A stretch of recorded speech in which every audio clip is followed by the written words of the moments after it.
Everybody, welcome back to the Barndo channel. This is Charlie with 1845 Barndominiums. We're in Gladewater, Texas today to give you a look at the SPARTACUS Hybrid Barndominium from 1845. This is a huge build, a hybrid build that's a little over 4,000 square foot total. We've got 3,600 square foot of living space. I'm standing in the 1,000 square foot carport breezeway, whatever you want to call it, that connects a mother-in-law suite with the main living quarters. We've got 3 bedrooms, 2 bath living area over here. We've got 1 bedroom, 1 bath with a home gym and a living area over here. Just a huge build overall from 1845. We're going to talk to you today a little bit about how this zip system is coming into play with this hybrid build. We've got 2x8 exterior wall studs, and then our interior walls have 2x6 studs. We're going to talk about how that zip system and our interior insulation come together and whether or not these panels are insulated and what our R value could possibly be here. So we're just going to kind of give you some information about how the hybrid build comes together with 1845 here with the SPARTACUS build in Gladewater, Texas. So let's go take a look at the outside first, and then we'll head inside and take a look at the layout. All right, so if we take a look at the outside of this build, you can see we've got almost all of our zip board up on the exterior, but you don't see zip board a lot with 1845. We don't do hybrids all that often. They're becoming more and more frequent. A lot more customers are asking for those,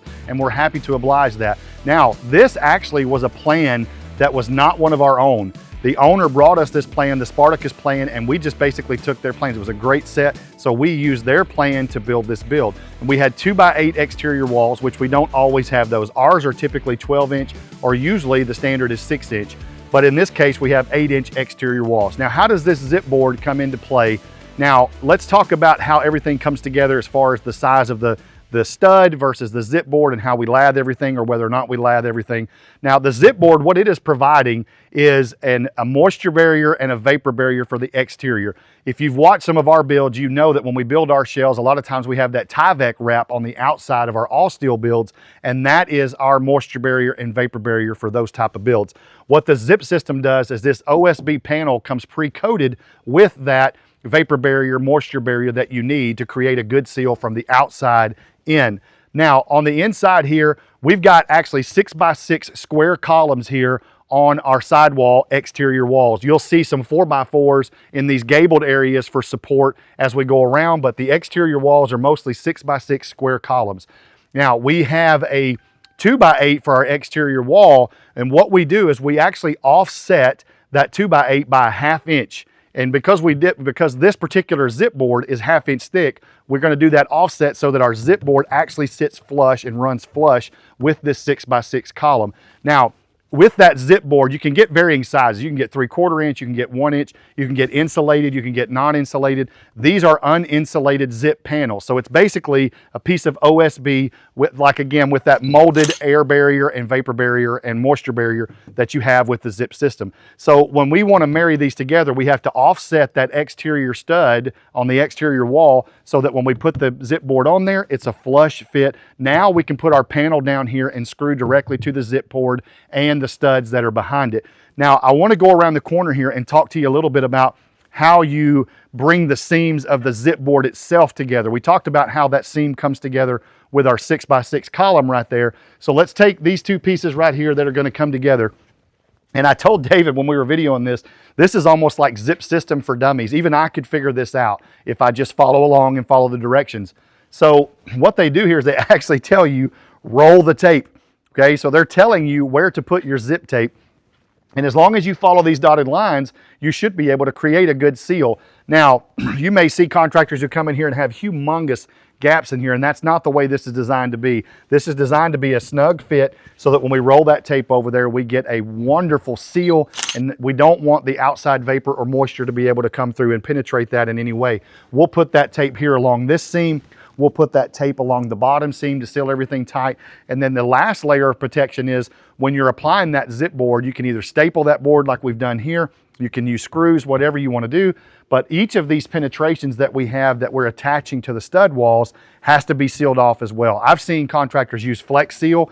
Zip actually has a tar-like material that you can use there that will seal those off. But the ultimate goal with that zip system or any other system that you're using is to create a moisture barrier and vapor barrier so that the outside is not able to penetrate on the inside. Now, one other thing that we mentioned a little bit earlier was the idea of having an insulated panel out here. So Zip actually will give you insulated panels that provide a certain amount of R value. And why is that R value important? Well, there are building codes. In Texas, we don't have a ton of building codes unless you're in certain cities, but there are times across the US that we have builders who have to achieve a certain R value with their insulation. And if you're using, for instance, 2x6 exterior stud walls and even the 2x8 exterior stud walls like we have here, it'll be hard for you or expensive for you to be able to achieve the R value that you're wanting to get. So rather than just rely on the insulation on the inside, which we're going to go in a second and show you the inside cavity, you need exterior insulation as well. So Zip gives you the system that allows you to have an insulated panel on the outside, and then we can combine that with the interior insulation to achieve a higher R value. You can achieve higher R value with closed cell foam, backed with open cell, all closed cell. There's a lot of different varieties of how to achieve the R value that you want, but sometimes that insulated panel that Zip provides is an easy way for you to up your R value, meet code, or just achieve the R value that you personally are wanting to have inside your home. But that Zip system, they provide a full, complete system to give you a really good seal for moisture and vapor to the inside of the house. Now, if we step around here to the inside, I just wanted to show you, this looks like OSB board. I mean, it looks like an OSB panel here, but I wanted to talk for a little bit about the insulation that we're going to spray inside these walls and how the hybrid build is different than our all steel build. If we do an all steel build, which you've seen in a ton of our videos, we are going to have an 8-inch cavity just like this of all steel. And then we are going to actually have 2x4 walls or even 2x6 walls if we need. But our standard would have a 2x4 stood up here as a stud wall. That's going to create a 12-inch cavity that we have for the exterior wall.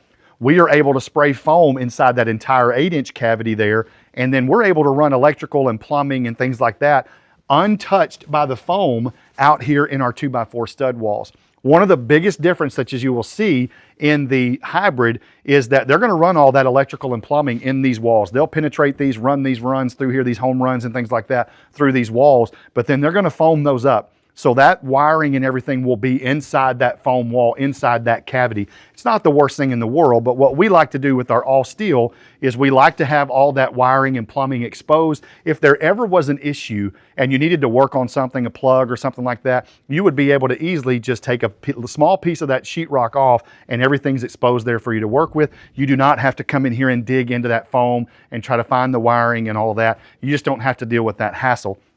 That is not to say that this is not a good way to go. I'm not saying that at all. We just prefer to do it a different way. The hybrid build is great. These builds are beautiful. We just preferred when we do our all steel to just approach it a little bit different way. Now, how much foam are you going to be able to get in this build? Because this is a 2x8, you guessed it, it's only 7.5 inches thick. Now, 2x8 exterior walls are not the common. Usually you have a 2x6 exterior wall and 2x4 interior walls.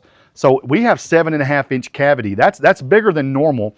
So we will be able to spray 5 to 6 inches of foam in here. And what will happen is you'll see, you've seen spray foam before. They'll spray it on as a liquid. It will swell out probably outside the studs. They'll come in and cut it all out flush so that we can put sheetrock up against that.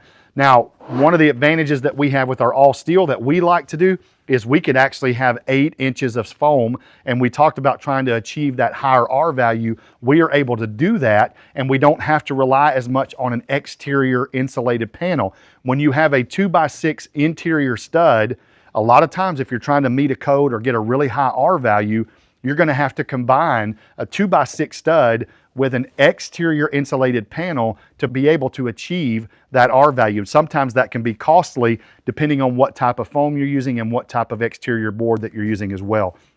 Again, I am not saying that the hybrid is not the way to go or the wrong thing to do at all. Just saying when we do them just a little bit different with our all steel. We are happy to do the hybrid, but sometimes it does cost a little bit more money to achieve the efficiency or the R value that you're looking for in this type of build. Now, let's go over, I'm gonna head over now. We're gonna take a look at the layout on the other side. But while I'm here, let me show you what's in this side. I'm standing in the living room area of this secondary living space, mother-in-law suite. We've got bathroom over here in the corner. This behind me is going to be a home office. They've got it labeled as a home gym area, and then we've got a bedroom over there. So this is almost would be labeled as a mother-in-law suite with a home gym over there. Now let's head over here and take a look at the main living area of the Spartacus Barndo. All right, so we're back kind of in the corner of the main living area here in the Spartacus. I'm in bedroom number 2.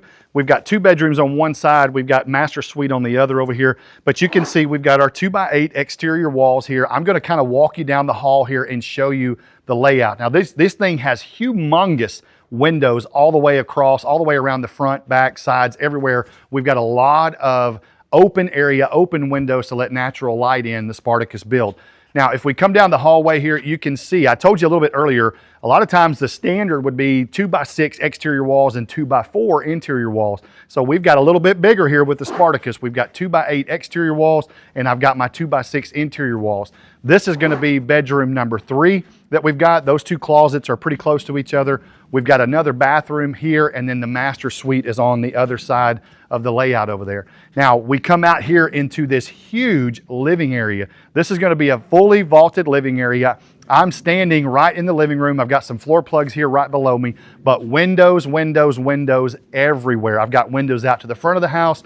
On the kitchen side over here, I've got windows out to the back of the house.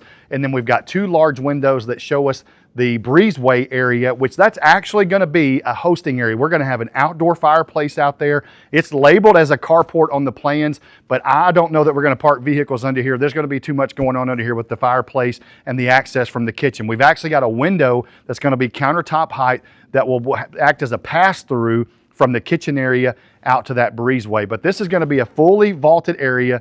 This area over here is about 2,500 square foot. We're a little over 1,000 square foot on the other side over there. This is just a big, beautiful build from 1845 Barndominium. So we wanted to take just a real quick look today and give you an idea of what it looks like to have a hybrid build with the zip system from 1845. I know you don't see those very often, so some of you may think they don't even do that. That's not an option. But it is. A lot of times we do OSB and Tyvek, but this customer asked us for a zip system build with 2x8 exterior walls and 2x6 interior walls. Hence the name, the Spartacus Barndo from 1845 Barndominium.